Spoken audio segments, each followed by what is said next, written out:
every single cleaning company in existence has to overcome what I like to call the irreducible minimum of core business philosophies and practices. Now, what does that mean? That's a crazy mouthful. What do I mean by that statement? It means that their business operates on two things, solid truth and solid foundations. Okay, so the truth, they do what they say they're going to do.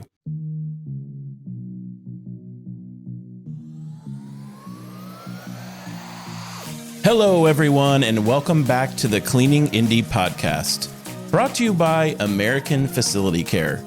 I'm your host, Tom Moore, co-founder of American Facility Care, and we like to talk about all things facility and building related.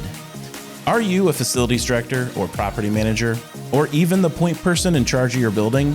If so, then this podcast is for you. On this episode, we're going to discuss how we view the competition. But first, I want to invite you back to our podcast website, which is cleaningindy.com. And there, I want to invite you to send me a message. You can send a voice message directly to me, and you can just click send Tom a message, and I'll get it, and I can put it on the show, and we can discuss your comment or your question. And I'd like to invite that kind of feedback. But let's get into today's topic. How do we view our competitors? Well, that is a good question. The short answer is as colleagues and fellow professionals. Well, let's get into a longer answer on that. Let's break this down. See, going back to our first episode, no two cleaning companies are the same. This certainly rings true when it comes to our competitors. But let's break down three types of cleaning companies. There's three types. Number one is nationwide cleaning companies. These are mainly large franchises. Number two, you have the regional cleaning companies, and they are smaller franchises or medium-sized privately owned cleaning companies. And then lastly, you have your local. This can be medium-sized, but many times they are, the more small cleaning company. Check out episode 6 where Sarah and I discuss in depth the pros and cons of each of these types of cleaning companies. So let's get into it. Each of these companies' successes are going to be determined on how well they're run.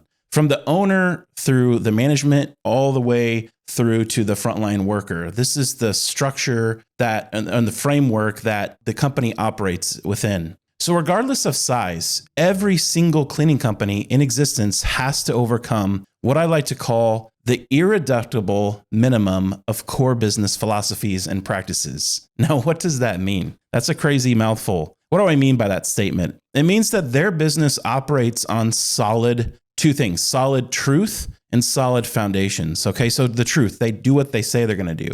When they say they're going to show up at a certain time to do a walkthrough of your facility, they're going to show up. When they say they're going to show up at a certain time on day one to clean your building, they're going to show up. If they say their managers are going to show up and be there on day one with the frontline cleaners to make sure everything runs smoothly, then guess what? The managers of that company, if it's a good one, and they have these solid truths that they operate upon and foundations, they're going to show up. All right, what about the foundations? Well, they have the necessary systems to provide a consistent, quality-driven service. Those are the foundations. This means that they have the right hiring and onboarding process. Let's get into that. How do you have a good hiring and onboarding process for commercial janitorial companies? Well, first of all, they run background checks on everyone that they bring into their company. They have training offsite before even sending the cleaners into your facility. But if you want to go even before all of those things, it goes back to how they hire, how they process through each applicant, and how they interview and the questions that they ask. They want to make sure that the people that they bring into their company match their own core values as a company. You can hire somebody who doesn't have any cleaning experience, but they have a horrible attitude and are careless, and they might break things in your building. You don't want those types of people in your cleaning company, and you don't want those cleaning companies to have those types of people in your building. And so a good cleaning company hires on the foundation of a good core value. All right. They also have trained management staff. The management staff knows how to lead through continuous training and mentorship. What does that look like? Well, it looks like this. You inspect what you expect. I think Ronald Reagan may have said that years ago. You inspect what you expect. So quality site, regular site visits are important. And that's what a trained manager is going to do well. Also, if they come back and see a couple areas that are needing improvement, they have no problem going up to the frontline cleaner and just bringing them alongside and saying, hey, I noticed some things that we can work on. Here are some things that you did well. And hey, here's a couple things where you can improve upon. Maybe even say, hey, we can improve as a company, because it really goes to the management, the top of the managers. They're the ones who are responsible for training and delineating that information to begin with. So those are well-trained management. A good cleaning company are going to have those in their company. So they do regular site inspections. They want to make sure that the companies that they're cleaning for are getting everything that they're paying for. They have a scope of work which delineates line by line everything that they agreed upon initially in the first contract or initial agreement.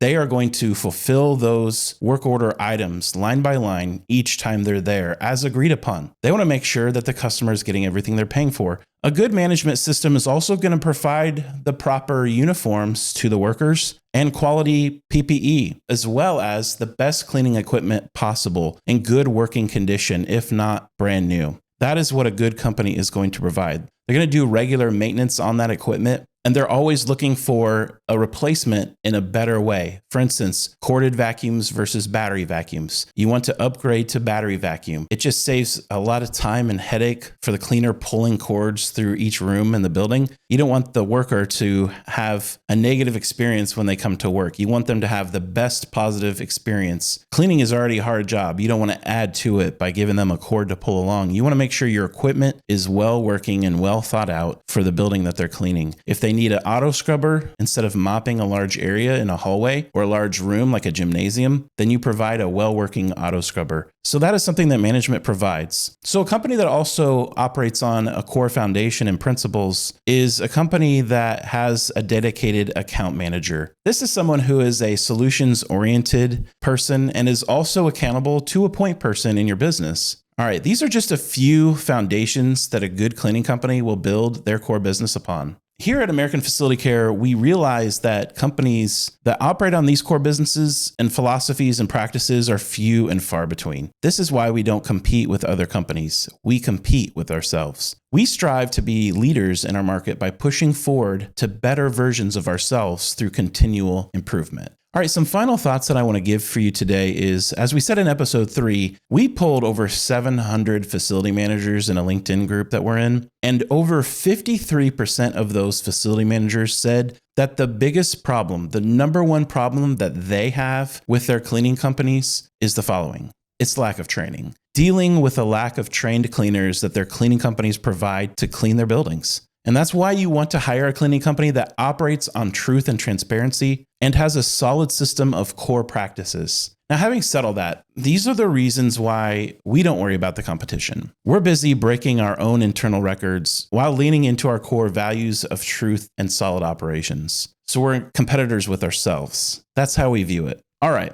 Leave us a review wherever you're listening to this podcast, whether it's on Google, Apple, Spotify, or YouTube. And if you like what you're hearing and you want to learn more, visit our website at cleaningindy.com. Thanks so much, and we'll see you next time.